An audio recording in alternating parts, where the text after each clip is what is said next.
Today on Ask the Oracle, Unveiling the Mysteries of Runes with Raven and Sharon McLeod. Unlocking ancient wisdom one rune at a time. In this captivating episode of Ask the Oracle, I invite you to step into the enchanting world of runes, a mystical language of symbols that has bridged the ancient and modern worlds. Joined by two dear friends, enchanted guests, Raven and Sharon McLeod. This episode unveils the power and wisdom hidden within these ancient stones. Raven, a renowned rune specialist and spiritual teacher. Raven's passion lies in uncovering past secrets to empower people in the present.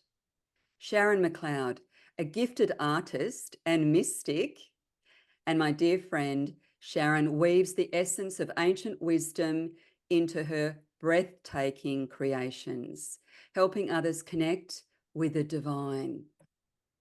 Hi, beautiful women. How are you today? Hi, Suzy. Hi. Hi, We're great. Suzy. Hi. So good to have you here. I'm so excited for this. You've got no idea. We're going to dive deep. Yay. Yay. I can't wait. I'm so excited. I've been waiting for weeks. Yes, literally. Yeah. Literally. Raven, could you share the story behind your journey into the sacred art of rune divination and what inspired you to become a Volva? Sure. I've been thinking about this question, and it's been a very long journey. I think my first encounter with the runes was when I was very young. As a child, I'd fell in love with crystals and was playing with crystals. And in this small, tiny country town in Queensland, there was a crystal store called Bakana. And Bakana, as you might know, is one of our Elder Futhark runes, representing the mother, the birch tree, growing, nurturing. And because I was called Beck growing up, I loved the bee aspect of the rune and fell in love with the rune.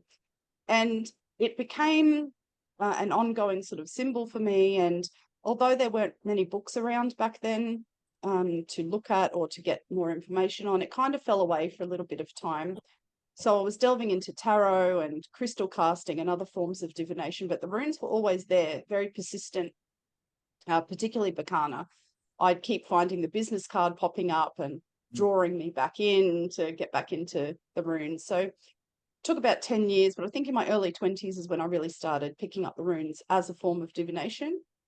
Again, it was sort of inspired by this calling that I couldn't explain. I didn't have any teachers. It was very hard to find books. So I was constantly asking whenever I visited the crystal store, what do these runes mean? Tell me more information. Yeah. And so that was really exciting. And then over time, I learnt about the power of the runes for the Norse culture itself. Up to that point, I hadn't really connected that the runes were representative of phonemes from a language that was dead.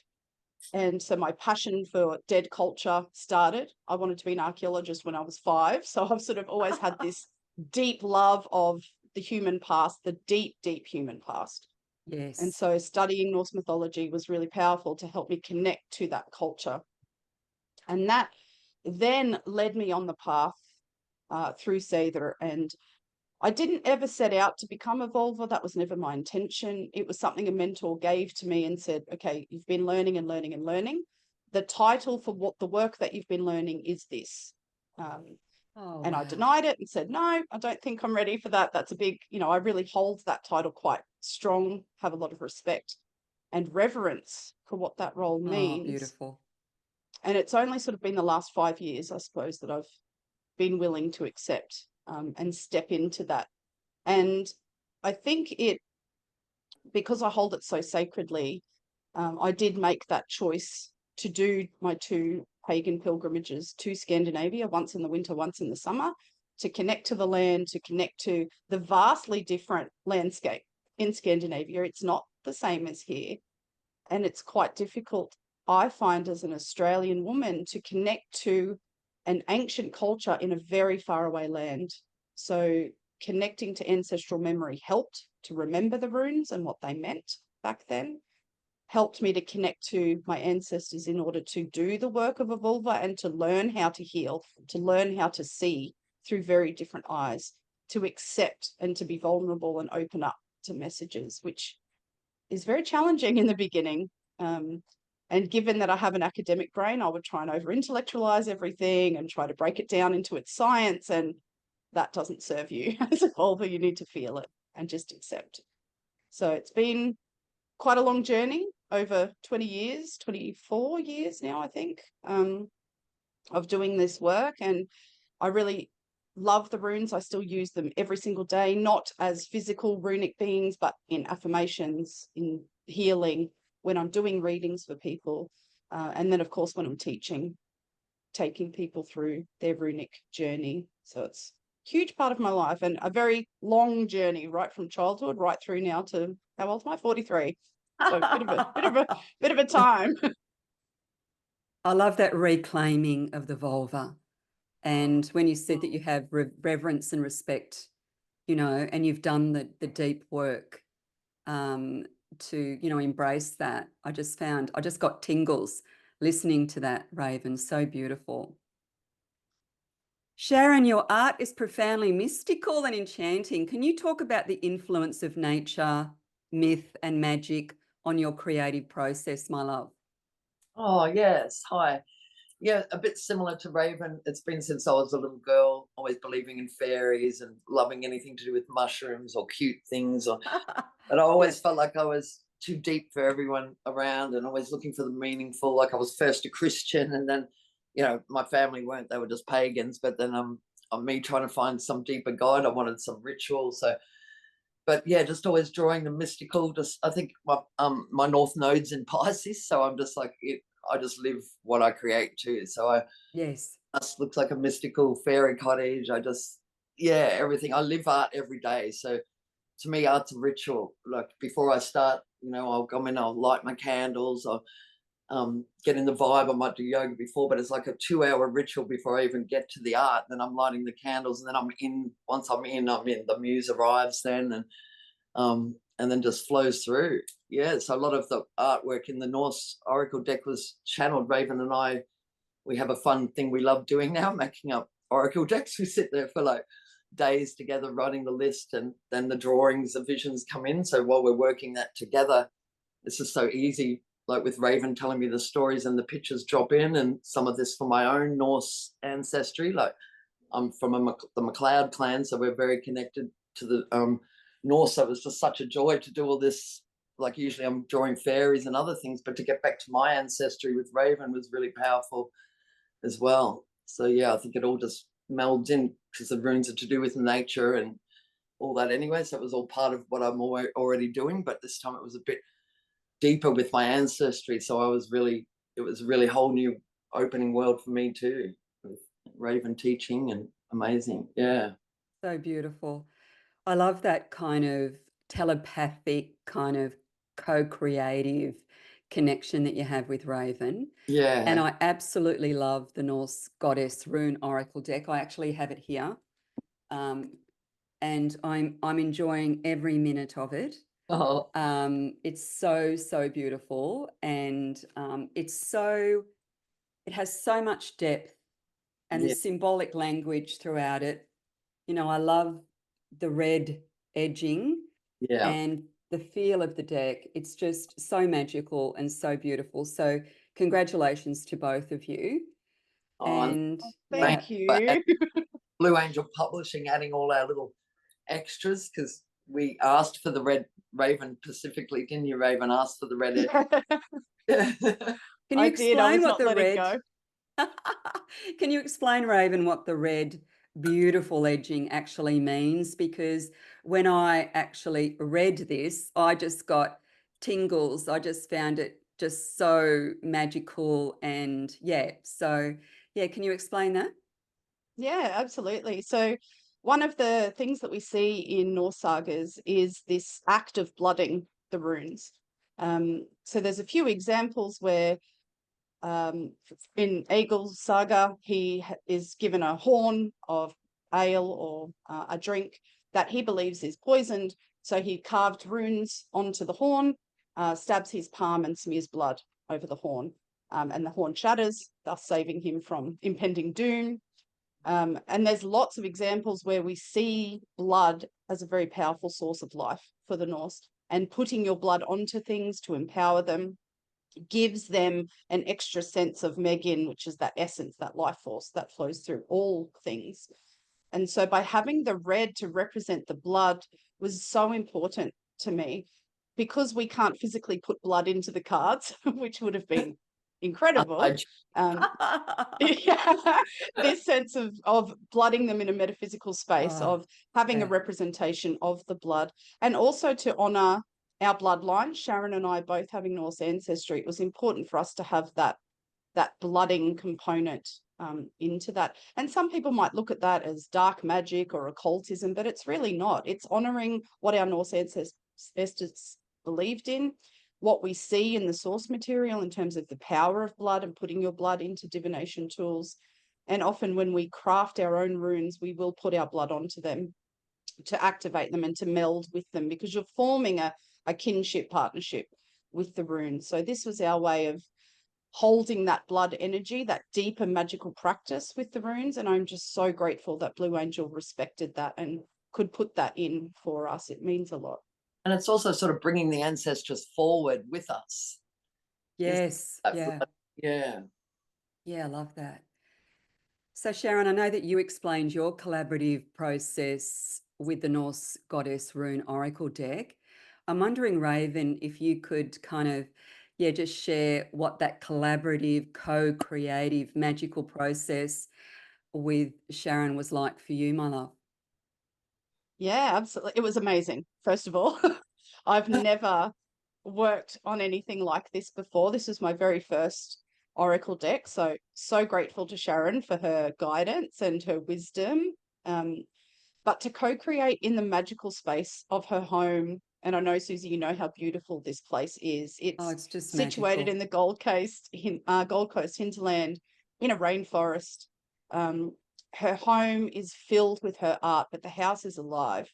So to sit there with Sharon every single Sunday, channeling these ideas, and we would often sit together and I would share with Sharon what the rune is all about, who the goddess was that had visited me about this rune, who was willing to blend their story with the rune story.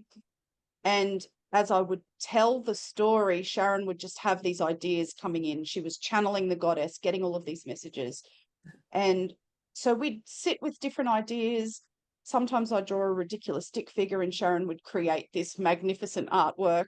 It was almost as if she was inside my head. Oh, I love but then that. expanding it into something I couldn't even have dreamed. And Sharon isn't just an artist, she's magic, the way that she can create what I was thinking in this spectacular artwork that just really embodied everything, and down to tiny little details that just mean so much, pulling on a lot of Norse history, looking at symbolism. So it's not just a pretty picture that means the goddess's story. It really takes so much into that.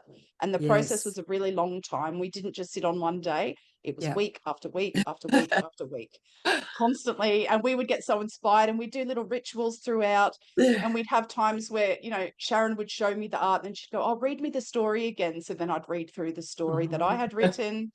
And then I'd read a story and then she'd create an artwork. So it was just this really powerful symbiotic relationship with the goddesses always present. And we'd often do a little offering of bread or berries or fruits or beautiful flowers. There was always gorgeous music playing and incense. It was a really magical space to work in. Oh my goodness. I want what you're having. You can come anytime. I was there. I was right there with you, sister. Oh my goodness. Wow. I love the way Sharon really embodies that, you know, creative spiritual artist, and Raven, the way you embody your magic, my love. It's just so inspiring to hear your collaborative connection and how spiritual, and that you had, you know, really beautiful rituals, and it was a magical process. So thank you so much for sharing that. Raven, could you explain the practice? And I'm not sure if I can say this right, and I'd like to get it right. The practice of seiðr, is that right? And how it relates to your work with runes and healing. Close. So seiðr, the D with the Oh, line you're is polite. That called wasn't S. close at all. No, that's all right. It's a language that we don't speak anymore, so that's difficult to get your head around. But that D sort of F letter means a TH, like a hard TH sound. So Right. seiðr is the practice. Sounds and so good when you form. say it. Yeah. Yeah. It does. Oh, my Old Norse is shocking, despite my years of training. I still can't get it right. So yeah, the seiðr in itself is an old Nordic tradition. It is its own set of skills, and the challenge, as always, with any ancient practice is that we have almost nothing to go on in terms of how it was done. There's Yes. lots of examples in source material on people doing it in terms of, this 3 men sitting on top of a barn performed seiðr in order to set the barn on fire and kill everyone inside. This woman performed seiðr in order to get prophecy, to deliver divination, Yes. to let the farmer know that his famine would end and everybody would survive. Yes. So it's a lot around being open and being vulnerable. And when we're working with seiðr, it's a different form of practice. It forms under the umbrella of shamanistic practices. It's definitely not core shamanism. It's its own form of work. And it's hard to explain in modern language, I suppose, but we have, there's 4 main elements that I teach when I teach seiðr and when I'm working with seiðr. So the first one is to have a seiðr, or a high seat or a platform in which to sit on, which brings you closer to the spirits that you're connecting to, or to the upper realms. So in Norse mythology, there are 9 realms that we can work with, based around Yggdrasil, which is the world tree. There are similar elements, of course, to core shamanism with the upper, middle, and lower world. So it's very much an out-of-body experience. Yes. That seiðr is a way of removing yourself slightly from Midgard in terms of our world, to elevate yourself. And one of the best places to do that is actually Springbrook, where Sharon lives, because it's so far above It's sea so level. high, Yes, and it's got it is. that beautiful spring that runs through it. Yes, Definitely it's very a beautiful. mystical wonderland, without a doubt. Yeah. Yes, it's beautiful. So that seat is part of the practice to be slightly elevated. Yes. The next element that we use is the staff. So having a staff to hold to keep yourself grounded whilst you're faring forth from your body in your spirit form, I suppose you could say. Mm-hmm. And the runes can be a part of that. Sometimes I will chant the runes, because the song is another element. The song, the vadloka, calling the spirits into you, whichever Yes. spirits need to arrive for that practice. If it's for divination, then the spirits that can help me see will arrive and will often deliver messages in runic form, showing me runes or giving me images to help me connect to what my intention is. And that the song that you're singing is different. If you're doing healing, there's a healing song that I would use. But for the most part, I encourage people to find their own songs. Oh, And wow. don't Yeah. think you have to recreate something new. You can sing a song that's been around forever. Sing a song you've heard. Sing an old folk song that you like. Just sing whatever comes to mind. Sounds, chanting, humming, whatever feels good for you. Yeah. So then you've got your seiðr, you've got your staff that you're holding onto, you've got your song. There's often lots of songs in your song bag that you could draw upon. And the 4th S is the spirits. What spirits are coming? How do you connect to them? And I have a brilliant mentor who taught me about intention, connection, attention. So what's your intention? Make a Yes. strong connection, and then pay attention. Pay attention to what they're telling you. And the last element I've added to that is manifestation. How do you then receive that information and then deliver that back out? Yes. In oracular seiðr, it's delivering a message, so prophecy. What is the oracle that I'm trying to deliver here? And you're often not speaking with your voice, you're speaking with spirit voice, and being open enough to let that come in without judgment, but also acknowledging you need to deliver that message in a palatable way to somebody else. You need to digest this, so how can I deliver it to you in a way that is digestible for you to accept and to take?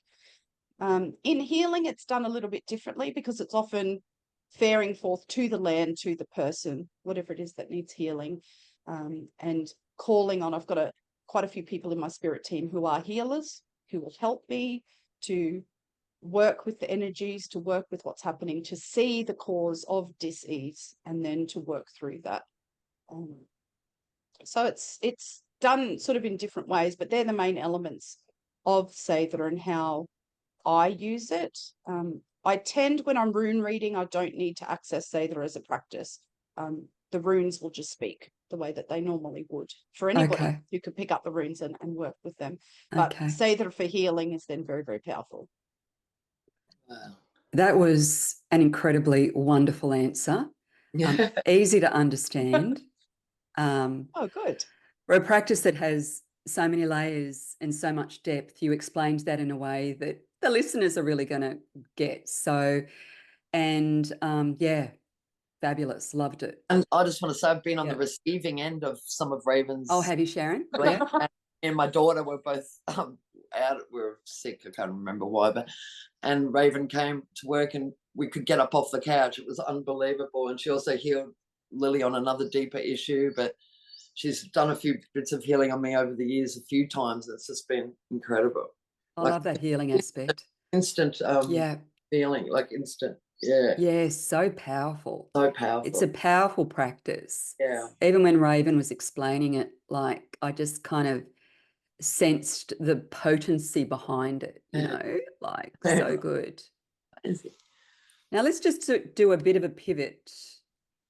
Sharon, you host tea parties to teach tea leaf reading. We've spoken about this before, but I just adore it. What do you find most fascinating about this form of divination? And how do you connect with your beautiful participants when you're doing this, do you think? I just love it. Well, I sort of made up my own way of divining because my grandmothers didn't have the symbols in the cup, even though there were some available. They were poor, so they used to just use any cup. And so there was few more rules back then, like if there's some on the outside of the cup, it means this. If it's on the left, it means this. But I'm not one for all these rules, so I just I wanted to do my own in honor of them. So I've done all the symbols inside. So I just love the way that tea leaves or whatever you're using, coffee or whatever, lands. So if it's not making a picture and you can't rely on the picture all the time, just landing on the symbols will tell a story in itself. So it's like you've got the picture and the symbols, so you can go deeper, I find, with this symbolic way. But it's just amazing how it aligns itself. I just had we had a tea party before the cyclone, and one of the ladies just came and visited me the other day, and she had the photo, because I make them take photos of the cup, because sometimes the cup's shape shift, and when you get home you can see new things. And so anyway, she came back and the cup, and at the time I said, oh look, it looks like a cyclone. It was Alfred. And I said, oh, but that will bring that into your life. So it was more like something, the wind was going to come and take everything away. And it was almost like a reset, a death thing. So we read the cup, and she's come by and showed me the cyclone. And then during Cyclone Alfred, she's shedded all this stuff. She's moved house. It was all during the cyclone. Her life was actually a cyclone as well. And wow, showed me the photo, and it was a literal cyclone emoji. You could see it. Yeah. So like, I love things like that, and even on a bigger scale. I mean, we didn't know the cyclone was coming at that stage when I had the tea party, but that was even interesting for all of us. Yeah, so there's for all of us collectively, as well as the individual messages. But what I really love is the way I can empower people to learn to read symbols themselves. That's my biggest passion. So I'm quite lazy during the tea parties. I hold the teacup up and I make them do all the hard work. Like, what's good do they see? And then you see the quietest people by the end of the 2 hours yelling, and then they've got the confidence, because once they see it and you say, oh my God, I don't even see it. Sometimes the people see it. Yes. Yeah. It's one of my greatest loves. I just love seeing them. And I've had a few people take this on seriously for a job. And so I just love inspire. Aw, But I think my real love is the inspiration I can give people. It's not, I just love seeing people feel empowered and believe that they can do it, and then it starts their own simple journey. Yeah. so beautiful. And I've got one of your magical, beautiful teacups, and I just adore it. Oh. And yeah, so great. I love that both of you share your magic and really embody it, but also empower others, like, Yeah. that's just so great. Well, yeah, we're both very similar like that. Like, Yeah, I am too. I am yeah, too. Yeah. yeah, I love Yeah. it. Yeah. Yeah, Like, as opposed to, I'm the guru, I'm going to tell you, you're going to yeah, need me. You yeah, know what I mean? It's more about you've got the power. The yeah, power's within you. Like, yeah. like Unlock we've it. all got that. It's not That's just it. for a select few, right? That's So right. We're not special. yeah, Yeah, that's it. yeah, 100. I will just say, Sharon, you are not lazy in tea parties. The energy you hold is insane. So I've been so lucky to attend quite a number of Sharon's tea parties. Raven now And helps me. Yeah. yeah, the way, Sharon, you like guide people to, well, what do you think about this? And you've got really deep questioning that gets people to think. And she always starts by asking people what their sun sign is, their moon and their rising. So she already knows how she can help all of these people and guides her questioning and her divination skills to them. Yes.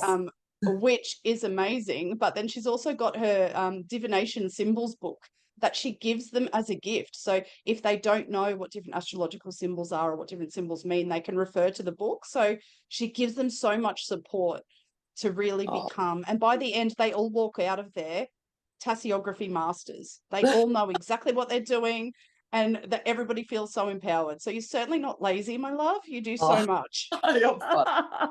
Thanks, darling. Well, the tea is the next level now because Raven's joining me on them, and she's Oh gosh, now it's on steroids.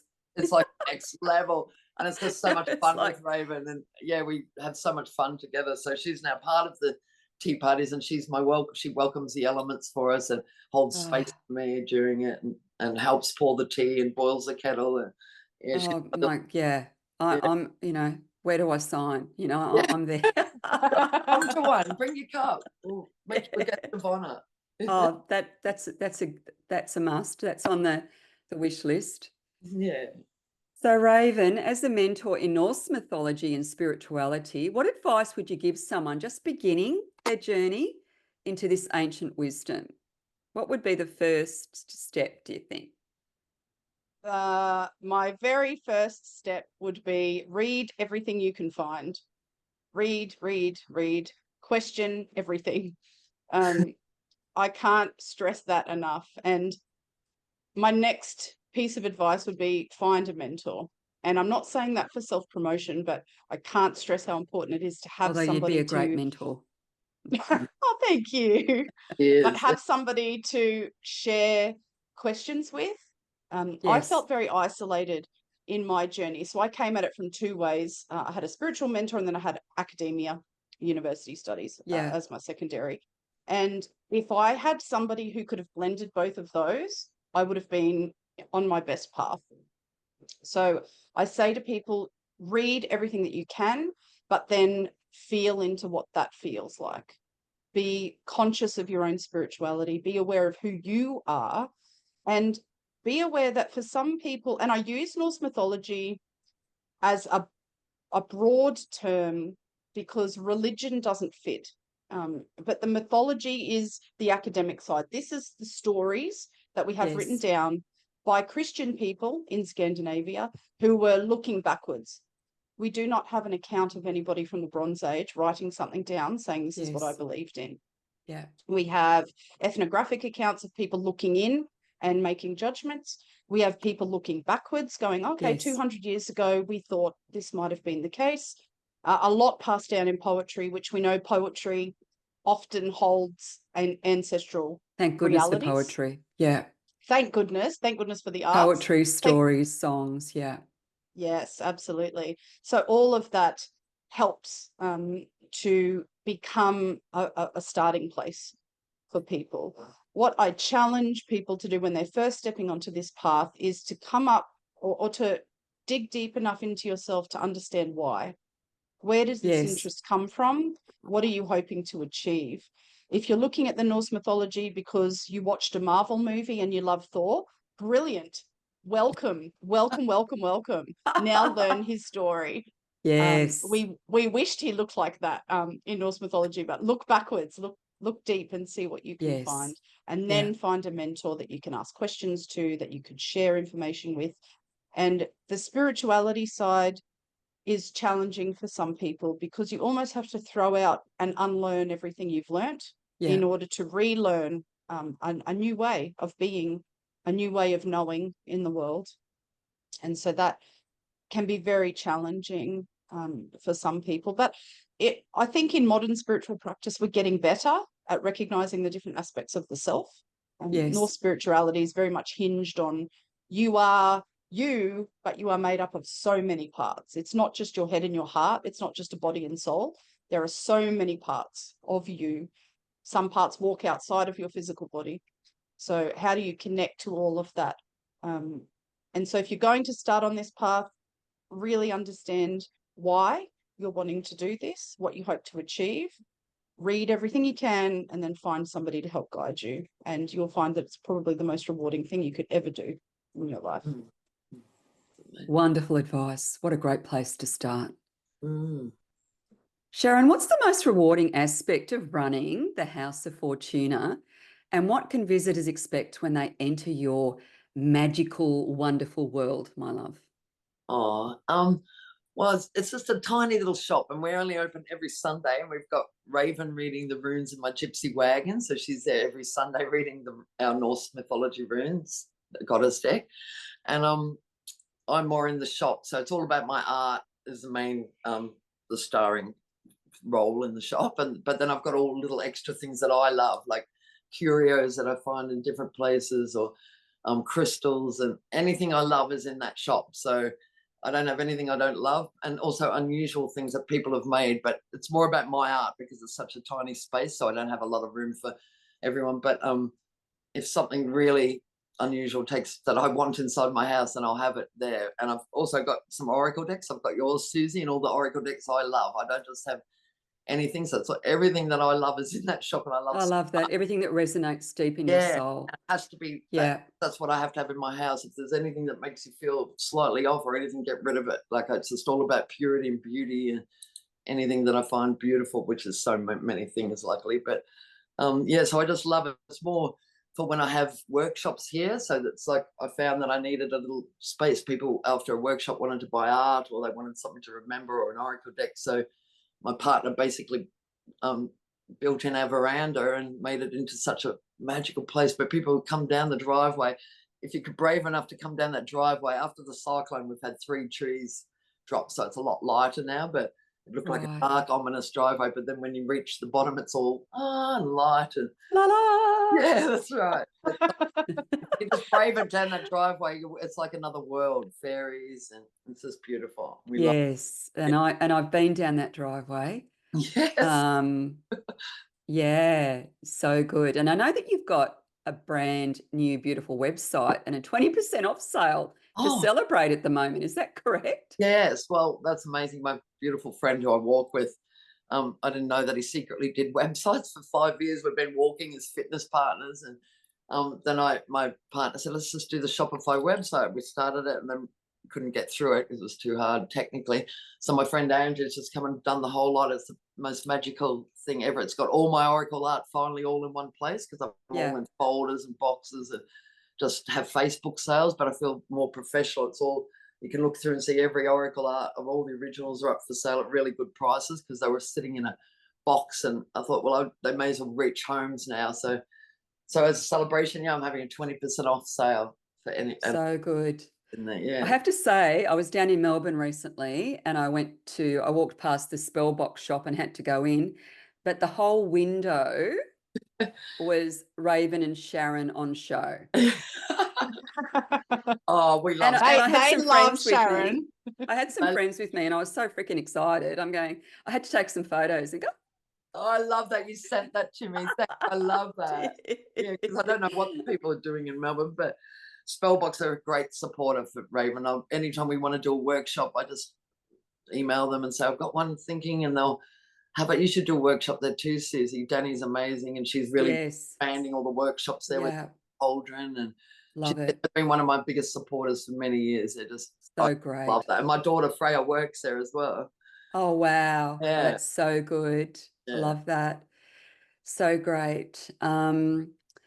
Now it's really exciting because there's this newly released Unity Oracle deck that Oh, all three of us have yeah. contributed to.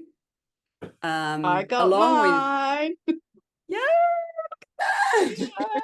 and I think Raven's got hers as well. I Yeah, we got that. I haven't got mine yet, but that's okay. I know it's on the way, so that's all Beautiful. good. Oh my God, our work is amazing. Yours is gorgeous, Suzy, too. Oh my God, I love it. They've done the card stock. It's so thick and beautiful. It's just oozing good energy, isn't it, Raven? Yes. Yeah, it's absolutely stunning. Very, very fortunate to be a part of it. But Yeah. yeah, I love it. Love it. I just love that whole coming together, Yeah. you know, and yeah, just the timing is so perfect for the Unity Oracle deck to come out. I And probably know about 10 people in this deck, like an artist friend in America. so exciting. It's Yeah. good that we're all together. So great. Love it so much. Yeah. Now I pulled a deck from the Norse Goddess Rune Oracle. I wanted to make sure I got that right. And it's this beautiful card here. I'm not sure you can see it. Yeah. Can Manners. you explain a little bit about that card, Raven?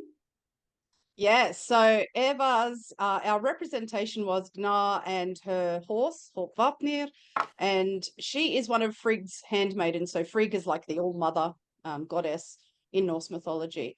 And her story, this goddess's particular story, is that she is the message bringer and the deliverer of messages between the different realms. So if Frigg needs a message to be delivered to somebody in the human realm, then Gna would be the one to take that message and deliver it to them. But she can't do that alone. So she travels with her horse, and Evas means horse in the Proto-Germanic language. It actually means horse. So it's very much about that connection that we have with spirit animals, with each other, really deep kinship connection. And it's a bind rune of two Lagus runes holding hands, which are our emotions and our spiritual intuition. So it's very much that connection that we have with horses, dogs, cats, any kind of spirit animal that we might have, but also partnerships, close, intimate partnerships, friendships, any kind of partnership that helps us to grow and to advance. Horses carried our ancestors from one place to another. So Airvars gives us momentum. It gives us this ability and capacity to move forwards, to keep working, to keep moving forwards, to not remain stagnant, but to also learn to rely on the support of others. You don't have to be the horse carrying everybody all the time. Sometimes you can be the rider and have a break. But the horse and rider analogy fits for lots of relationships that we have in our lives. Don't forget who you are. Don't forget who they are. And try to find a balance. You can't always give 50-50. That's unreasonable. But how do you manage those times when you need to be carried? And how do you be the carrier? And to find your place and to keep moving forwards. Love that. Beautiful explanation. And I just feel this podcast collaboration today has been true sisterhood, you know, just so supportive, loving, you know, so wonderful. So that card just felt so right for today. Didn't it? Yeah, with the two joining. The two joining. Love that. I didn't realize that either until every time Raven speaks, I'm learning more and more about it. I know. I had all at once. I think I've learned so much today. It's so just been incredible. That's amazing. Yeah, I just want to thank you both so much for coming on. It's been, I know this podcast is just going to do extremely well because it's been really informative. It's been really unique. It's been a beautiful kind of collaboration. And I'm just so excited to know you both. And I just want to thank you so, so much for coming on today. Oh, thanks. Oh, thank you. You're, Thank you so much. yeah. Thank you so much. All of your contact details will be in the show notes. So we'll make sure that all of that goes in. And yeah, I look forward to having you two back on at some point. Yeah, we'll be ready. This is too fun for it not to happen again. Suzy, you're doing such an amazing job. You're a really good host. So there's something about you. Thanks, Sharon. The space, the etherealness about you. Yeah, it's beautiful. Oh, thank you. Do you know what I love about Yes, it too? I agree. Oh, thank you. You know what I love about it too? I get to talk to really beautiful, love-hearted, like-minded, amazing, powerful, yeah, it's just fun. I love it. I love it. Can see you having fun. Yes. Okay, my you loves, hold a really bye for now. magical space. I love it. Thank you so much thank for you, holding Raven. space for us. Appreciate thank you, it. Raven. Yeah, thank you. Yeah, beautiful. Thanks so much. Bye for now, my loves. Bye, guys. Bye.